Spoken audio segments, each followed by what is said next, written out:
One of these days, I'm gonna start it, and then once it gets to like the drop part, just switch to the old one. Yep. I was actually gonna do that today, which it's you'll intriguing. find out later why. Oh, boy. But But anyway, welcome once again to another episode of the Talkbox Podcast, where you hear a bunch of nerds talking about things that probably don't really matter, but, you know, it's why we're here. So, as always, I am your host, Chad, Captain Tempest. With me, I've got Pat, Mr. Bot. Hello, hello. Adam, the Dutch Oven. what's up? And Harry, Laserhead. Good day. And we're here to talk about some stuff, but if you'll notice, Zach is not currently with us today, but he has... How would they know? Rest in peace. Because I didn't announce him, that's why. Oh, okay. But anyway, he's not here, but he did send me a message of something he wants me to say. Zach has been playing too much Mafia 3. It's a solid take on the sandbox crime game, but it does suffer from some issues when it comes to boring delivery quests and sometimes repetitive stealth combat. Dude, he was... Still, the story keeps you engaged, and it keeps you, or it gives you the impression of a living, breathing world wrapped inside of a post-Vietnam Louisiana. He was playing that thing last night at like 2:30. He launched it at 2:30 a.m. last night. Well, that explains why he's not here, because he's dead from malnutrition and lack of sleep. I was gonna be like, Pat, how do you know that? Like, alright, you're up at 2:30 in the morning. My work hour starts right. at roughly 2 So, a.m. even though we are sans Zach at the moment, we still got some topics to talk about. Mostly just some updates on the stuff that we had in the last podcast. Yeah. It's Nothing weird. big. It's weird that we have continuity between two episodes, but hey. I think the world's coming to an end. Yeah, it is. You're telling me 2016 is the end of the world. I don't care what the Mayans say. Well, they're wrong anyway. We're still here. Yep. For now. Yeah, Maybe for not. now. All right. Maybe not in a few months. So the first couple things we're gonna talk about are just kind of short. Yep. Let's bang them all out. Apparently there was updates to Pokemon Sun and Moon. Yes, Yes. there are. We So, can talk about that. Finally, as everybody knows, they have the 3 new starters for the game. Piplup, Poplio. Poplio, which is the new water starter. It's like a seal. This is you. They finally released the second evolutions for them all. I forget their name. The second evolution for Poplio was, I believe, Brion. Brion, yes. Or something Brion. like that. This one got a lot of flack, and everyone on the internet's really pissed off about it. Because and everything. Poplio itself looked like... Because Poplio itself is fine. It's just like a seal. It's just like a little baby seal. And it looks like a clown because it's got like the little fluff Yeah. and And it's got now- the red nose. The second evolution of it, it has like a big like dress. It has like Very, a dress very on it. feminine looking. So yeah, that's the thing everyone's saying. Everyone's really upset because like this is a Pokemon that can both be male and female. Everyone's really upset that it looks so feminine. Now, That's let me... nothing new. I know. I know, let but me it's just stop you the there because... way the society is now. Everyone like Yeah. you can't make some. You have to be careful with how you make things look because if it's too like gender specific with air quotes, people will start losing their shit. Let the male one wear a dress. Allow me to reiterate on a couple other things that also can be in the game. You used to be able to have a female Mr. Mime. You can still have a female Machamp. You can have a male Gardevoir.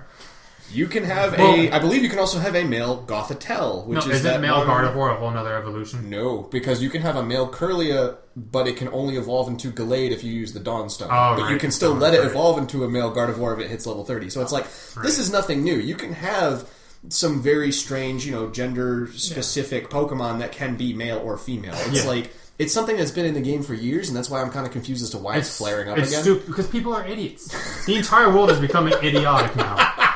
If you haven't realized that.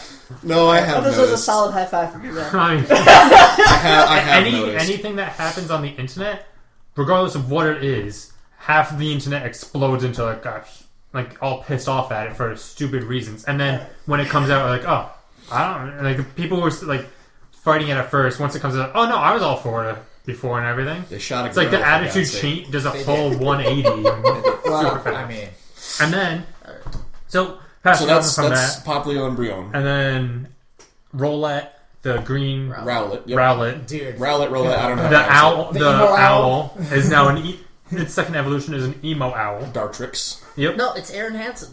So It does look strangely it's like Aaron just Hansen. it looks more like an owl now, like the typical owl shape, and then it has like something that looks like hair that like emo hair that's draped around the side of its head, and Kind of covering the flips one it eye. back. and Yeah. it flips it back all the I've seen time. it, yeah. What's his name?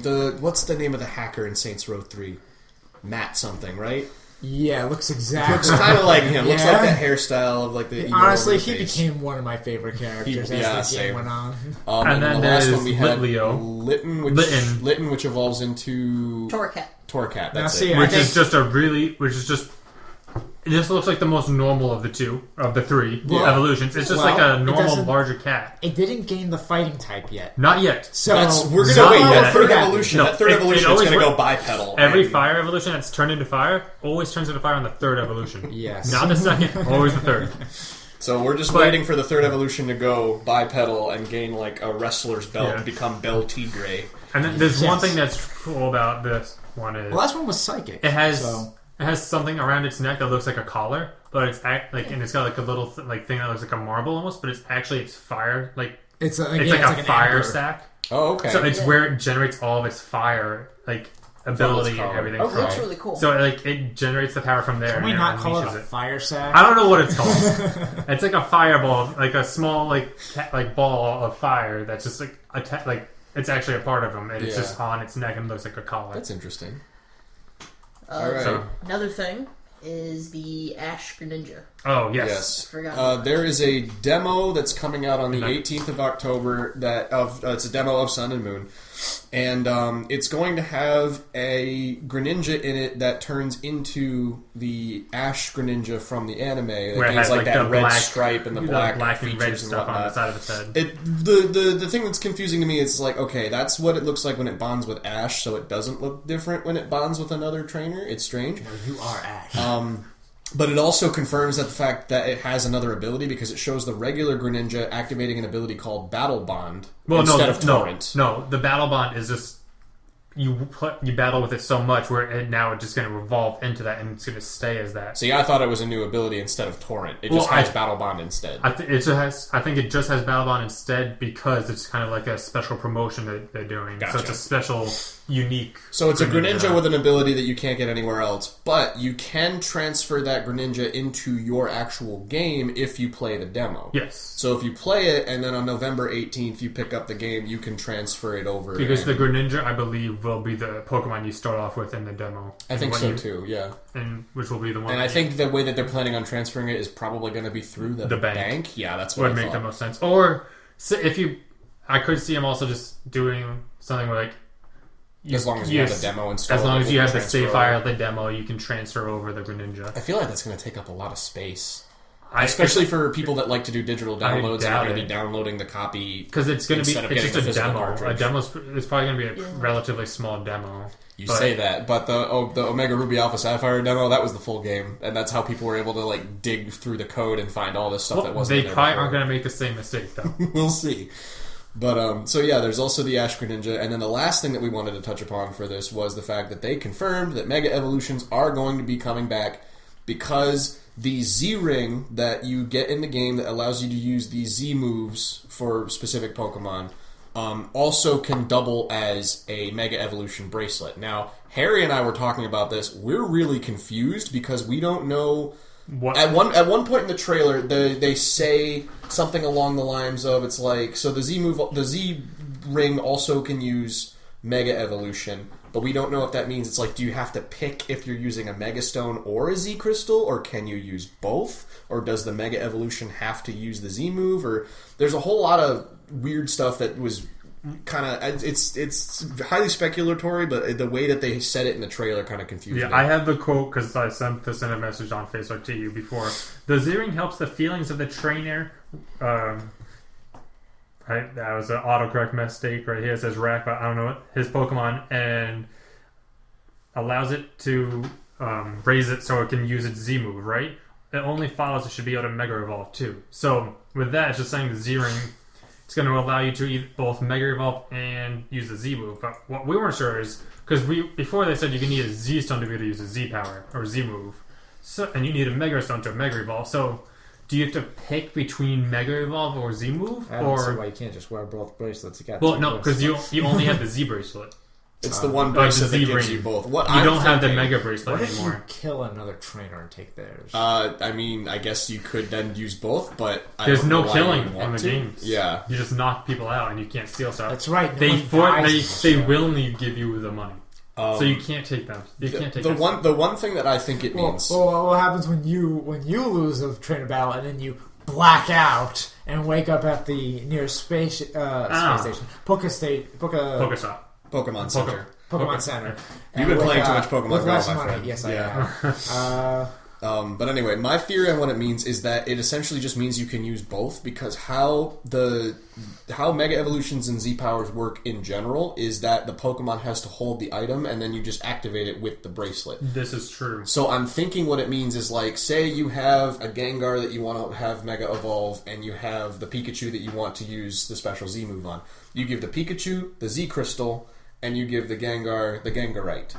That means you can Mega Evolve the Gengar and you can use the Z move for Pikachu, but obviously because of the Z move, it consumes the crystal for the battle. You can only use it one time. It's just like Mega Evolution. Same thing with Evolution. You only use it once, last. but then you can't Mega Evolve any of your other Pokemon in the party. That's why you can only essentially use one. Yeah. So I'm thinking it's that where you could have now both on one team. I actually forgot that the Pokemon have to be holding the stones. Yeah. For some reason, I was thinking you put the stone in the ring or the bracelet thing. No, the ring I think is just necessary to activate it. So I'm thinking that that's what it was. But That the makes way a that lot they of had sense. worded it in the trailer just made a lot of gray area there. Yeah, but yeah, So- that makes a lot of sense. With But that being used. Mega Evolutions are back. Whether there are going to be new ones, I'm not sure, because it feel like doesn't there'll be seem like they're focusing on that. I feel like they'll add like one or two maybe, Yeah. but they're trying to focus. It seems like they're focusing more on the Z moves Yeah. right now. So we'll see what happens with that. But I'm happy that they're back. Apparently, Professor Oak has a cousin Yes. on the side of the two, which Yeah. I just found amusing. We talked about that last time. We did. I did roughly touch upon it, I I think. don't remember. If not, hey, he's got a cousin. It's a cousin Samson that's Oak. identical to him, only a lot tanner. Yep, because Yep. you live in the Pacific, you know? Yeah. Alright, another short update to... We briefly talked about It makes both... Pokemon Snap a little confusing, but go on. A little bit. We briefly talked about Bethesda and Hello Games, who make No Man's Sky, last podcast. We had some updates. Those are two separate things. Bethesda do not have any part in No Man's Sky. The way you just said it, We connected the two somehow, but No, we'll we start did- with Bethesda. Because Yes. we were saying how originally Sony and Bethesda were in talks trying to get mods onto Fallout 4 on the PlayStation, and then Sony said we aren't going to allow mods, and then just recently, a few days ago, Sony came out and said we are now going to be allowing mods on PlayStation 4 for Fallout 4, but there's a strict requirement of only being able to use assets that are already in the game. There's no outside assets going to be allowed in any of these mods. Which kinda sorta defeats the purpose of mods. Yeah. I mean, it's good that they at least allow people to use the tools that are in the game to make new stuff. That I'm all for. Yeah. But yeah, it kind of sucks. That's what a lot of people are saying online. They're really upset how a lot of people are saying the purpose of mods is being able to just add whatever you want to games to make it better. But now you can only use stuff that's in the game. So a lot of people are upset that you can't use outside. Yeah. Well, I think it's fine in the context of Gary's mod, for example, that uses 100% assets in the game. People have made hundreds of games and videos and all sorts of fun stuff within Gary's mod. I mean, there's no real limitation. Well, Gary's but you just mod can't is implement. assets taken from a lot of different games just in one. Yeah, So but that's kind of... let's be honest. There's plenty of assets in Fallout 4. Yeah, but also Gary's mod was made for people to be able to mod stuff. True. That's the whole purpose of that. But yeah, I'm curious to see what happens with the mods on the PS4. I'm thinking that they'll probably just go over a couple of the more basic ones. Obviously, there's the Deathclaw that's reskinned to be Macho Man Randy can't do Savage. that. Oh. They can't do that. Because that's outside assets. That's Why have I assets, seen yeah. that? Well, okay, never mind. No, I've that can seen be that on a in computer, but it's not going to be on PS4. Well, I don't know 'Cause why the that's an article I read example. was advertising with that screenshot. Then. Because Because it's part a popular mod. Yeah. But that's an probably. outside asset. Never mind. Okay, strike that. They're not going to have Macho Man Randy Savage. Yeah, because Deathclaw. he's I not have a... the press release. Okay, let's If take a you look at want me to that. do it, we're excited to announce that mod support is coming to PS4 for both Skyrim Special Edition and Fallout 4. Skyrim will have its features when it launches later this month. That's what they I said think about Skyrim is Fallout. getting it first. Mods Police will allow you to modify and create your own content using our creation kit.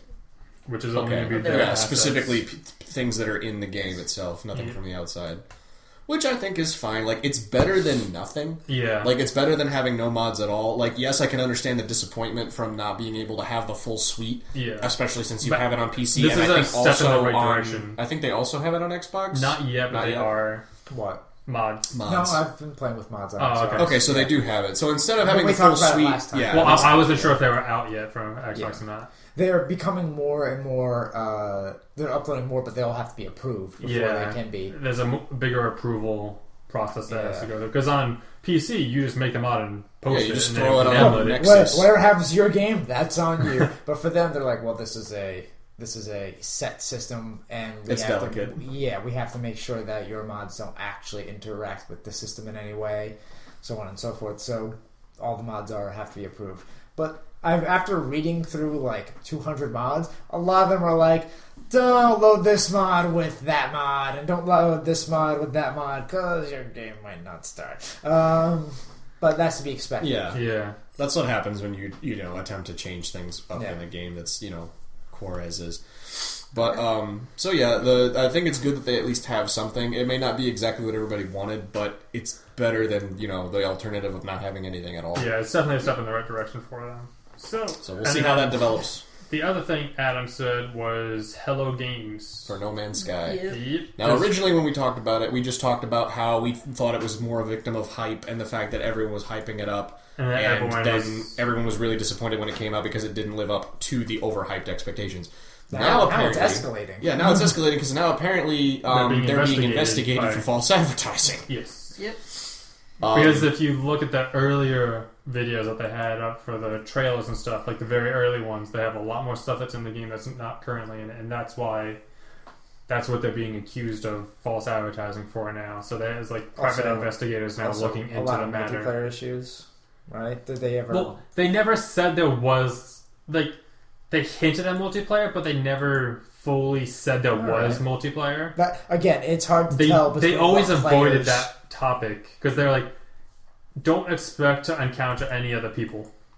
It's like at first they're like, that's how it's vast a very the game yeah. would They're like, be. it's such a large universe, you're never going to run into it. So don't expect to run into it. And don't expect to have like a multiplayer experience at all. Yeah. So they never really truly said it was actually everyone was just assuming it was a multiplayer game. Yeah. See, They were taking that's the one of word- things. they were You taking can't the tell wo- the hype between the facts. They were taking the words the developers were saying and kind of twisting them to make it seem like it was going to be multiplayer. Now, see, focus and stuff. that's why I feel kind of bad about this whole investigation thing, because I don't really know what they did promise and what players just kind of worked up in their mind and spread the word about. Yeah. So what was promised may not have actually been, and so on and so forth. Now they're being investigated. Yeah, But so- I am pretty excited for the future updates they said they were going to be doing to the game. Like they said the next update they want to do would allow base building and like these giant freighter ships that you could fly around in and stuff. Yeah, So- that looks exciting. If they keep along that path and make those updates relatively frequently, I feel like they're going to get a lot of the fan base back because those are pretty big improvements and updates for a game Yeah. Because like that. from what I've seen, it gets very pretty repetitive. bland. Yeah, very. It's very boring very quickly because it's literally it's like you're walking around just gathering materials, but it's not like Minecraft because you can't make any physical things. It's all you fuel upgrade your and ship stuff, and you yeah. you can just keep making fuel and like just staying alive with necessities and stuff. Like one of the first actual gameplay videos I saw of it was like a guy, he dug down, he found a cave system, it was elaborate, he met a guy, but it seemed very handheld the whole way. Like, okay, now we want you to go over here, we want you to go over there, and the guy was like, okay. It's not actually a handheld. Like you can there's a No, I mean like the guy was leading him on. Well, there's an option when you start the game. Do you want to follow like the story of the game? No, I mean like there's a guy playing, and then there's another guy telling him what to do. That's what I meant. I've not seen that at all. I've seen like NPCs, but they kind of just sit in the house. No, I mean like not in the game. You're talking about somebody playing oh. through. Okay, I was really confused about what you were getting at. I knew Because you said he went down a cave then met someone. I thought you were talking about. Oh, I meant like one of the little. When he met someone, I meant like one of the little NPCs. Oh, okay. I didn't know that you Sorry. meant that he had like a developer there talking. Yeah, through it. there was a Okay. developer saying like, we want you to go here, we want you to go Okay, there. well- But yeah, I know what you're talking about. There's like the Atlas system. and Yeah, they like can at the beginning of the kinda game, you guide can choose. It's like it gives you it doesn't really hold hand. It just gives you like a goal to aim for, Objectives. or you can just like go do whatever you want. Yeah. We don't care. Just do whatever you want. You never want to get to the middle of the universe. Doesn't matter. Just explore. Yeah. Enjoy the endless world. Yeah. So, unfortunately, they are under investigation, like we said. We'll see what ends up coming of that. I don't know how serious it might be. Also, I don't know how serious I'd want it to be. I honestly don't think it can be that serious, and I don't want it to get serious at all. Because if it gets serious, that's going to just send a message to all of the developers. But that's the thing I'm worried about, is that in situations like this, the court might rule on something just to get a court ruling out on things like this. It's not a court. It's the British. Yeah, it's like a private investigator right now. It's not even court stuff. It's not even a. So it is more like a suing thing. Okay, whatever. Yeah, Like, it's. I hope it's it not doesn't official. escalate then. Yeah. Yeah. Yeah, it's the Advertising Standards Authority, and they're investigating Hello Games and Steam. And Okay. Valve. Oh, Steam, probably because of a lot of It's the other reviews. Yeah, the user reviews. There've been a lot of flack about those too, but Yeah. you know that happens. I mean, I don't think Steam's gonna get. I don't think so either. No, I think because so- they've been trying to change the system around a bit so that it. but they can only do so because the reviews come down to the users. Yeah, It's not Steam's problem. like they've done everything. It's a problem with the users leaving those types of reviews. They've all done the everything time. that they can too. Because I And remember then just the specifically. developers complaining about bad reviews on their games. Because I remember specifically, Steam basically tags all like pre-release or product key reviews. So, like for example, if you're like a YouTuber and or if you're like some prominent figure in the gaming community, you receive a copy of the game from the developer to review. If you review it on Steam, your review is going to be tagged saying, "Hey, you got this game from the developers via product key," or something like that. Yeah. So you could take it with like a grain of salt if you wanted to. It's like, okay, this guy was given the game to review. Whereas like you could look for other reviews that are from specifically the user base. But they're trying to alter it in a way so that I don't remember the huge specifics of it, but it's like developers they're getting tired of the games just getting like canned immediately and getting like floods of negative reviews, even though there are like actual positive ones instead of just the crappy little one-line ones that people just throw out there just to say, hey, this game sucks. Yeah. Like they're trying to balance that out, Those and are it's my tough. favorite. It's I mean, tough to do. That's what kills the game's ratings on Steam and everything. Yeah. And then if the game's Because ratings those go low enough, one-liner they don't get things, displayed. they have the same impact as paragraphs of stuff. Well, also, sorry. no, I have an update on the thing. I just want to say one more thing about the reviews. They're not being investigated for the reviews. It's based that how if you up the Steam game, they have the video and the pictures. Yeah. Because the videos and the pictures showed stuff that weren't in the game. That's what they're That's investigated for. That's not Steam's fault. Yeah, they no, just that- took the stuff that the Hello developers Games give them. Yeah, that's to stuff. put That's on stuff the that's from the page. developers. Yeah. That's right. So Okay. that's the only thing. Well, that's weird. Anyway, Pat, your Oh, thought before we move I was on? going to say, like, I forgot now. I'm sorry. That's what I know. I just was trying to fix the thing. It's like it's Steam itself. It's not the review All right, system. so we were just going off the handle. That's something completely I was going different. to say that it's much easier. You tend to get more negative reviews faster than you get positive reviews because a negative experience traditionally sits heavier with a user than be like, oh, I enjoyed this game, and then you just leave it at that. Yeah. You don't necessarily go out of your way and put a review about it, but if you like dislike the game, you're like, wow, I really dislike this game. I want people to know. Like, it's much more common for a person to say this game sucks and put it out there than it is for a person who enjoyed it to be like, hey, I enjoyed this game. Yeah. It's like all the people that don't post reviews, you can usually safely assume that they enjoy the game. Yes, exactly. Probably, yep. Probably 90% of the time that someone who does not post a review about a game enjoys the game. So when I see a game on Steam that has very positive reviews, that usually captures my attention. Yeah, because people are taking the time to go ahead and post about how much they've enjoyed the game and everything. Alright. Yeah. Moving on. So moving Next on topic. to our next topic. Okay. What have you, sir? Last podcast we briefly talked about Kaladesh, and since then Kaladesh has come out. That it has. We all did a pre-release. Don't look it up. We all did the pre-release of it, right? Yes. Yeah, we all did the pre-release of it. Also, Different because it ones. was the last pre-release that any of us could ever do at our local game store, Friendly Fire. May it rest in peace. It was shocked. Yeah. All in all, though, what was your guys' opinion of the I pre-release? really enjoyed this limited environment. I fucking love it. I took a few too many trains to the face, but beyond that, I enjoyed it. I thought it was a very interesting set, a very nice mix-up. Something that not every set really does to spice things up, and I really enjoyed this one, especially for an artifact set. I thought it was a very interesting mechanic. It doesn't actually have a whole lot to do with artifacts, now that I'm thinking about it, because it's like, there aren't any mechanics that are heavily tied to them, except for maybe Fabricate, because you're making servo artifact tokens. Yeah. There's a handful of cards that specifically interact with artifacts, but it's only a handful. But it's not like Mirrodin, where you have things like, you know...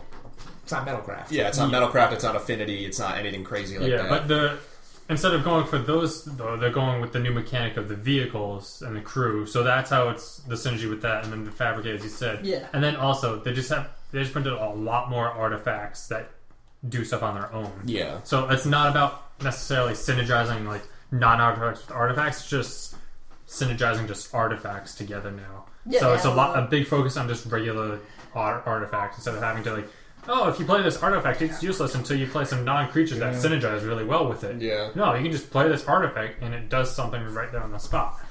But yes, as Pat was saying, biggest warning, watch out for trains. Watch out. Yeah, the Renegade Freighters and the Aradara Express specifically. Terrifying. Don't play on the tracks, guys. And then, probably the biggest surprise of all, Smuggler's Copter stealing the show at the most recent turn. Was it really a surprise? Kinda. I wasn't expecting it to be that big. Okay, I assumed it would be. It was in every single deck, essentially. Yes, there were 142 copies in the tournament overall, and 36 copies in the top 8, which means every deck in the top 8 was running as a 4 of. So yeah, it's quickly becoming the new like defining thing to beat in standard. But I think that's just it's just the thing to beat. It's going to be beaten. Someone's going to come up with some brew that overcomes it and the card advantage that it provides. I mean, you just need a way to deal 3 damage to it, or a way to just blow up target artifact too. Yeah, like there's so much artifact hate. Once people figure out what control decks are good in this, I feel like the Smuggler Copter is not really going to be played as much because. How it works with every set. When a new set just comes out, the first big tournament, everyone goes with aggro because it's the safest route to go. Yeah. Because if you go control, you're going to be putting cards in to try to control against what you think is going to be showing up a lot. And if you're instead wrong, of what actually does. Yeah, and if you're wrong, your deck's just not going to do anything. Where aggro, you're just trying to murder the opponent as fast as you can. So it's a lot safer and a lot more reliable way of killing.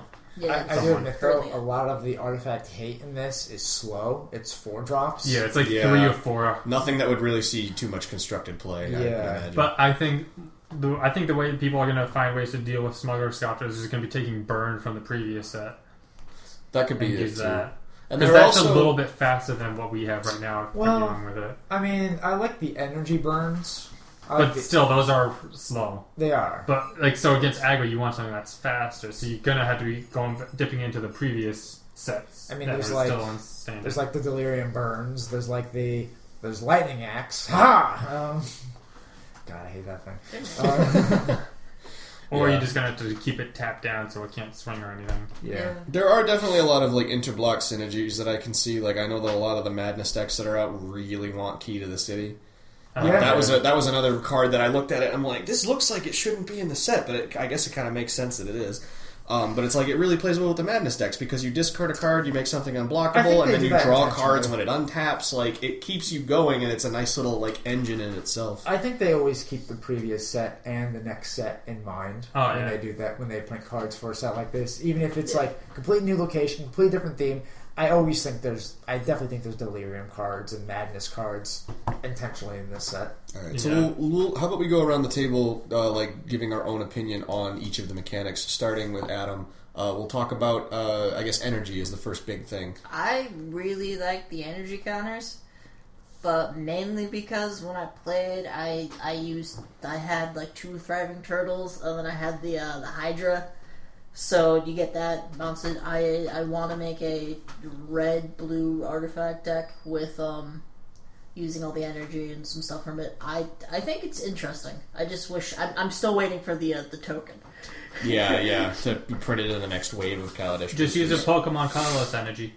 There you I go. can do that, yeah. You could. You very well could. I was very upset I did not bring one for the pre-release. to Yeah, begin no, with. energy I like. So, Harry, what do you think of the energy mechanic? I like it a lot. It's a nice, interesting mechanic of. It's an alternate resource that no one can interact with it. Besides just playing cards that give you energy, there's no way to like proliferate them or anything because they're outside of the game. Well, you can. Oh, you can. You can proliferate them. There's no way for them to be taken away, Yeah. I think is what you mean. Yeah, there's no way for your opponent to interact with them at all currently. Hopefully it stays that Well, way. there might be some cards that you can play, like when they enter the battlefield, remove energy from your opponent's I can imagine pool. the next set. Because it makes sense. There's ways to mess up with someone's mana base, and that's their main resource. So why not have a way to mess up with a secondary resource as Yeah, that's well? also true. Also, But it's only going to be in the next set, Aether Revolt, and then probably no more cards like that again. also lore-wise, it's supposed to be ether, and like they have these big tubes of ether. Why couldn't there easily be like a card that sabotages all these flows and conduits? Yeah, or just like stealing it from people Yeah. and stuff. But yeah, all in all, I really liked it. I really want to see a legendary creature that has a relatively reliable way of generating energy, so you can then make an EDH deck around They it. already have one. It's the whale. But he's not legendary. Are you He's not sure? legendary. I'm pretty sure he's just terrifying. He's just terrifying. Yeah. But no, I want a Yeah. legendary creature that can just reliably has a reliable way of generating energy for you, so that you can then because right now energy, it's a cool mechanic, but I feel like it's a little hard to do in EDH because most of the effects are one-time shots of gaining energy. There's a few that are repeatable, like each of your upkeep or when something happens, but they're very small and few, and they just like the big whale, beginning of your upkeep, you gain like 2 or 3. The big white rock, the big flying bird. Yep, the bird, whenever a creature enters the battlefield, That's you a get good one. one. That's a good one. That guy's a star player. And then there's the Dynavolt Tower, which whenever you cast instant sorcery, you gain you 2 get energy. That seems nice. that won me my third game. But besides that, no other consistent energy gains come to mind. And I think that they need to add some more if they want it to be able to, like, for people to be able to use them efficiently in EDH. And they'll probably And then get also they need some good spender, like good Good payoffs. ways of Yeah. of using it. Yeah, there are like some small ones, like there's Console Shield Guard that whenever you... Oh, never mind. I read that wrong. There's also the green the green ray that's a 3-drop. Whenever a land enters the battlefield, you gain an energy. Then you pay 8 and you get a 6/6 beast token. That I can see being used in There's EDH, also- especially with the fetches and stuff. There's also the 2/1 that whenever it deals damage, you gain 2 energy, and you can at any time, not when attacking, pay 2 to put a counter on it. That thing is Oh right, awesome. yeah. I've wrecked some people with that thing. It was great. So yeah, all in all, I like the energy a lot. Seems Okay. pretty strong. Any for final thoughts, Pat? I definitely, going into this, had a lot of mixed feelings because I felt it'd be like a clunky thing. I was looking at the cards, a lot of them like, 3 energy and requires 2 to do something. Like, okay, this card basically fuels itself for 3 turns. Stuff like that. Yeah. But after playing with it, I definitely feel like you can actually get a lot of energy in a very explosive way. You might need some recursion if you're going for like a long-term strategy. Like bouncing? Yeah, like or flickering Yeah. to get some of the energy procs, or some sort of steady income of energy like the whale or Dynatower. But honestly, for a short 1v1 style, or like 1-to-1, I should say, in case of 2-headed giant, I thought it was a very good mechanic for a very explosive play. It surprised me. It did a lot better than I thought it would. All right, good. The next major mechanic we'll talk about, I guess we'll go with vehicles and crew and that whole thing. Adam, we'll start with you again. What I'm gonna say with this... He's got the biggest smile on his face right now. You could take a boat, use that to power a train, and then use that to power an airship. You very well can. You can also take Emrakul to pilot a small little helicopter. You could. Which makes sense. little sense. It's like a giant spaghetti monster playing with a toy car. Like that's what it looks like to me. Yeah, I used But he can finally fly over that horde of 15 squirrels That's also true. and not die. Exactly. But anyway, so what else do you got on the mechanic, Adam? I like playing with it. It's just, yeah, I like Flat Wheel Cruiser. I think is my favorite right now because it has haste and then you can use it as an artifact creature automatically. Yep. Only crew 2. Plus I really like the way the artwork. Because it's like I was curious how they can like make it, but it's like I like the way everything looks. Yeah, it's like it's cars and magic, but it's like they're steampunky like things that are thematic to The plane. magic-y. Yeah, they're magic-y. The boat makes sense, but like I was curious to see how they did like the flagship is. Yeah, the airship. It's good old Sky Gorgeous. Sovereign. Yeah, so that's All my right. take on it. Harry, vehicles? I like it a lot. They're terrifying in sealed. That they are. And they are pretty good in standard right now, too. One of the top decks was a red-white vehicles deck, and it was all around them. And as we said, Small Ghost Copter is the most played card in standard right now, because it's what, 1-drop? It's a 2-drop. 2-drop Two or drop. a 3/3 flyer with a crew of 1. Yep. And whenever it attacks the blocks, you discard a card, then draw a card. You may. opposite Yeah, order. you may draw a card, then discard a card. So, I think some of them are very strong. I really like the Prinduin, or the flagship, Yep, Sky Sovereign. because it just lightning bolts stuff all the time, and it's only a crew of what, 5? 3. 3? Yeah. It's It's enough crew for 3 the- for a it's- 6/5. Yeah. It's specifically made for that one legendary dwarf. Oh, right. She's a 3/3. Yeah. So I really like the whole vehicle mechanic. A lot of them are really cool, and their crew cost isn't high for the size of the creature you get from it. It usually doubles the power, It if I'm more not than doubles mistaken. it Sometimes usually. it more than doubles. Because Yeah. there's one that's like a crew of 3, and you get like an 8/6 menace. Yep. That's terrifying. Crew of 4, but yeah. Yeah, Yeah. I played that. Good old Aradara Express. Yep. Well, I mean, all in like, all, the Renegade Freighter is a crew of 2, and when it swings, it's a 5/4. So yeah. Yeah. that's more than doubling it. Any But that's good because it has its own effect. But Yeah. no, on its own, yeah, it's basically just double. I really like how it's a very crafty way to keep a creature safe, because they're creatures essentially. They're artifact creatures, but if you're not running artifact hate, normal standard removal, it's really hard to work against them. Yeah. Because they're only ever creatures Yeah. when they need to be. exactly.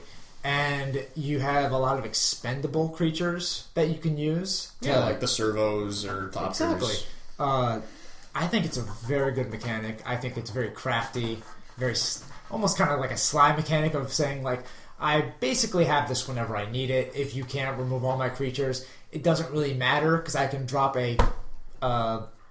another sad puppy and then tap it that turn to make that thing swing again the next turn. Right. As long as I have something on the field, usually something expendable, I can use this creature. Yeah, and another nice thing is you can do it instant speed at any time, so it doesn't have to be on your turn. So I'm not going to say we haven't had experience with that. I will save you from that, Chad. But anyway. yeah, you can use them to block if needed. So if you don't want to swing with anything, you can tap one of your smaller creatures to crew a big train to block an incoming creature that's attacking you if your opponent doesn't notice it or something.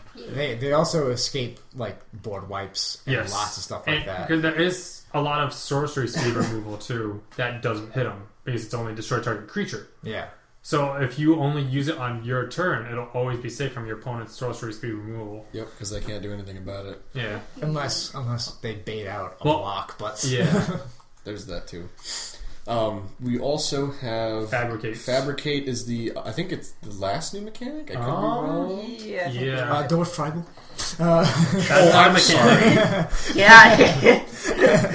But no, Fabricate is Fabricate. when the creature enters the battlefield, it has a Fabricate of X, where X is a number. Yeah. And when it enters the battlefield, you can choose to either That's what we're going to see in the next set. Fabricate X with something on it. you can choose to put that many counters on the creature that just came into play, or you can choose to make that many 1/1 servo tokens. Yep. So, Adam, what do you think about Fabricate? I don't dislike it. Okay, there's that. I read one card with it. It did okay if I needed more creatures. It's good like early game. It's like, well, there's not much of a board state. I can go for creatures. I do that. Later in the game, I need a big creature. You get a big creature, or do you just like all the blockers, like me? It's Simple. It's pretty much just the flexibility of do you need bodies or fatties. And Yeah. I like that. It's simple. It's straightforward. It's nothing flashy. It's not like a game-ending mechanic, but it's nice. I can see it getting played in EDH because a lot of EDH decks, there's a lot of cards that aren't in this set that rely on the number of artifacts. So you just play one Yes. creature and you can gain about 3 to 4 artifacts from just like a very cheap creature. Most are at least Fabricate too. Yeah, so you can gain, for just the cost of one creature, you can gain multiple artifact creatures or artifacts. And because I can't remember, but and Metalcraft. Yep, Metalcraft works. There's also that new mythic enchantment where if you have, whenever you cast an instant sorcery, you get an XX construct and blah. And then its ability is you need at least 6 artifacts to be able to do it. I feel like I'm going to see that one later today. You might be. I'm trying to think of the other thing. The one other thing I wanted to touch upon with Fabricate is also remember it's an enter the battlefield trigger. So that means like flicker or bounce or getting to recast them in any way, shape, or form gets you value. Because you essentially get to, I mean, as long as it's not the +1/+1 counters, I guess, but you can still like keep choosing to do the same thing over and over again. I don't know, the only specific one that I can think of is the Marionette Master, which I think is like the 6-drop 0/3 that can enter as a 3/6 because it has Fabricate 3 or it gets 3 artifact tokens. The ability on it though is whenever an artifact you control dies, it's a 1/3. Marionette Master, they lose life equal to Marionette Master's it's power. It's a 1/3 on it. So a 1/3, sorry. So it could either be 1/3 every time that they lose life, so they'll lose 1 life for each artifact, or you could play it as a 4/5 or 4/6, 4/6. Yeah, right. Math. Which means they lose 4 life for every artifact that goes in the game. I did see someone drop that in a Fabricate deck, and they were making tons of Alphas, then they dropped her, and then just started Alpha swinging and said, like, look, I'm getting damage in one way or another. Yeah, so it's like there are specific like, enter the battlefield triggers, like you can keep making tokens with them, or you can keep redoing an ETB that's relevant to their power or something along those lines. But you have to be careful, though, because since it is just an ETB effect, if they choose to put the counters on it, your opponent can respond before the counters get placed on it. That actually has happened. No, because it's an ETB effect, so it enters, and then it triggers. Yeah, and then, so the trigger's on the stack. Your opponent can then respond to that trigger before the counters go on. Isn't it? It's just like any other ETB effect. At the resolution of the trigger? When this creature enters the battlefield, you put 2 counters on it, or you put counters on it, or you create the tokens. So you choose. So there is a choice there, but I think that's still on resolution. And so then, either way, they can still respond to it before the counters even get on. But I think in that scenario, you will always get the tokens out of it then because they'll respond and say, "I'm going to burn it," and then I'm like, "Okay, I'll just get the tokens." Yeah, you're always getting the counters, but you want. I'm saying you can't. They can't say I'm choosing counters, and then they say in response I kill it. Yeah, no, I don't think that is how that's layered. It's you weird can look wording, up the rules but on that to make sure, but I think you're right. Yeah, but like instead, like if you have a guy, I saw someone in a tournament do it, so that's why. If you have a Fabricate 3, you go to play it. Someone could then and it's like a 1/1. Someone could just like hit it for 1, like ping it for 1 and kill it instead of getting a 4. Instead of your opponent getting a 4/4 and stuff. Yeah. So it's pretty interesting about that, and then just the new artifact that doubles ETB effects. All right. Are there any other mechanics that we're forgetting about, or were those like just the big 3? There's lifelink. I think it was just those 3. There were some interesting artifacts with some interesting mechanics, but nothing. No new keywords. No new keywords. Gotcha. But yeah, for those, I feel like they did a really good job of designing them. There's something new that we haven't really seen before. But I feel it feels like familiar. Yeah, if it doesn't feel too out there, it feels very well made and very well thought through and stuff, and executed very well. I feel like for all 3 of them. Yeah, I liked it. I thought it was a very well made set and very thematic and everything. How are we doing for time? If we want to keep to the 50 minutes, we have 7 minutes left. All right, so I guess we'll go around real quick. We'll name everyone's favorite card from Kaladesh and give us like a little brief thing about why it's your favorite sort of thing. So we'll start with Adam again.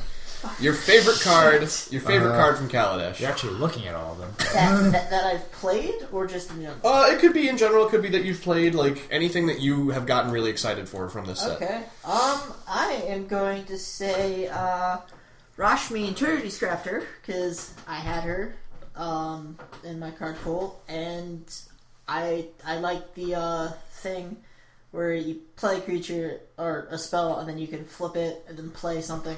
As long as it's less than the first card's converted mana cost, which I like because I want to put her in a Simic deck where I play a big creature. It's like, oh, tiny creature on top. Yeah. So or if it's bigger, you just draw it and then cast it next turn. Yeah. She's got a lot of value, definitely. Yeah, I like her. She's fun. All right, Harry, your favorite card from Kaladesh? I have 2. All right. They're both 4-drop artifacts. All right, let's hear them. The first one is Panharmonicon, and that's because my best EDH deck is a Cedrus the Trader King, and it's all about Enter the Battlefield effects. So what this artifact does, it's a 4-mana artifact, and its ability is, if an artifact or creature entering the battlefield causes a triggered ability of a permanent you control to trigger, that ability triggers an additional time. So it just doubles all Enter the Battlefield effects. So I really like that for my EDH deck. It's just going to make it absurd. And then the other card I really like is Aetherflux Reservoir.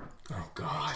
Whenever you cast a spell, you gain 1 life for each spell you've cast this turn. Yeah. And it's a 4-drop artifact. That's not the important part. The best part is you pay 50 life and you deal... And the Aetherflux Reservoir will deal 50 damage to target player or creature. Yep. So Value. you get up to 50 life and you're just going to nuke someone for 50. I can't wait to redirect that on someone. To have them pay 50 life and then redirect the effect back to their What are you going to face. redirect it with? How about Insidious Will, my favorite card from Kaladesh. Insidious Will reads blue, and 2 of any kind for an instant. You choose 1 of 3. You choose to either counter target spell. You may choose new targets for target spell. Oh no, it's an ability. Never mind, you can't do that. Well, either way. Suck it, You Chad! can choose new targets for target spell, or you can copy target instant or sorcery spell, and then you may choose new targets for the copy. So this has got to be one of the most flexible counter magics that I've seen in a very long time. And the problem that I've had with a lot of counter spells, especially in EDH, is that they don't do enough. Like, they counter the spell, sure, but it's still like a 1-for-1 trade. And I usually like to run things like Arcane Denial, where it counters a spell, and then I get to draw a card on the next upkeep, or something like crazy like that. Something along those lines. Like, it's really hard when every counter spell gets compared to Cryptic Command. I think this one holds up. It's pretty good. This one holds up pretty well to it because it's still 4 mana, but it still offers you that flexibility. I mean, every card has that one card. Like every instant creature burn dies gets to Doomblade. Yes. Every instant burn gets compared to lightning bolt kind of a deal. But I like the flexibility of Insidious Will because you can either just counter something outright if you don't want it to resolve. If it's like a removal spell, okay, I'm going to change the target to something else that's beneficial for me. Or if it's something that you want, like somebody Genesis Waves for a bunch, or Explosive Vegetations, I'm like, okay, I want that too. I'm going to get a copy and mine's going to Or you resolve can just first. gain control of it. No, not Or getting you control can of choose it. targets, right? Yeah, but so I can't choose new targets for the Genesis Wave, but I can copy it so I can get it because it still has the same X value. So it's like, it's very flexible. I've already thrown it in pretty much every blue EDH deck that I own. So there's that. So Pat, we'll finish off with your favorite card from Kaladesh. I had a hard time choosing because everything changed once I actually played with a bunch of the cards. Okay. I was Once really the Fire Nation attacked. I was really excited for like Chandra before all that fun stuff and some of the other Planeswalkers. But after I got to play some cards, I think Bomat Courier was by far one of my favorite is that the ones. 1-drop? It's the 1-drop, 1/1 haste artifact creature. Rare artifact creature. Whenever it attacks, exile the top card of your library face down, so underneath the carrier. Right. And you can pay a red, discard your hand, and sacrifice him, and that's your new hand. The card's exiled. So you swap... So in a burn deck, you play him from one, start swinging with him a lot, discard your... throw your top hand, deck, yeah. you dump your hand, and once you top deck, you can use pay a red and sack that 1/1, and you get a whole new hand. It did a lot of good stuff for me, and I basically won a game off of it. So you went from Chandra to that. Yes. Okay, just wanted to clarify. I didn't end up really playing with Chandra. She showed up. Actually, we were doing Dread Giant and Zach Pop Chandra, and I did run her in my deck. She got focused pretty hard, but nobody pays attention to the little 1/1 taking you away. Yep. And then I get a whole new head. It definitely gives you a lot of value over time, especially since you can do it in response. Like if you really don't care for the 2 cards in your hand and it's being targeted with like a removal spell or someone's threatening a board wipe, you can just say, I don't need these. I'll just. And it's only refresh 1 hand. red mana, so it's a really cheap cost. So you don't need to hold up a lot to do it. The first time I ended up using it was actually in a scenario where I was running a red-green hate, I guess. And I actually was in a situation where I had like 3 cards in my hand that required double green, and I didn't have a second green, and I had 5 cards underneath the Bombay carrier. I was just like, I'm just gonna play this 1 card, sack it, get a new hand, and it was 7 forests. Good stuff. All right, so there we go. So, that is our everything general ideas with Kaladesh and whatnot, along with everything else that we talked about here. So. Yeah, another one for the books. All right. Also, as a small thing, Adam, if you want to mention. As of the October 5th, ironically, we are officially 5 years old. Woo! Yes. Happy birthday to us. And I've only been on for 3 years. But it's been an entertaining ride. I've enjoyed these little talks that we've had. You should dub in like the party favor. Yeah. Pat, remember, I don't edit. That was the first podcast Oh jeez. that the Pat and Harry did. My roommate was doing something in the background. I think Pat looked at me and was like, "You should edit this out." I'm like, "Pat, I don't edit." Still doesn't, so here we are, 5 years later. All right, so yeah. Alright, so thank you very much for listening to us. As always, we are the Talkbox Podcast. I'm Chad. I'm Pat. I'm Adam. I'm Harry. Thank you very much for listening, and we will see you next time. Bye-bye. Bye. Bye.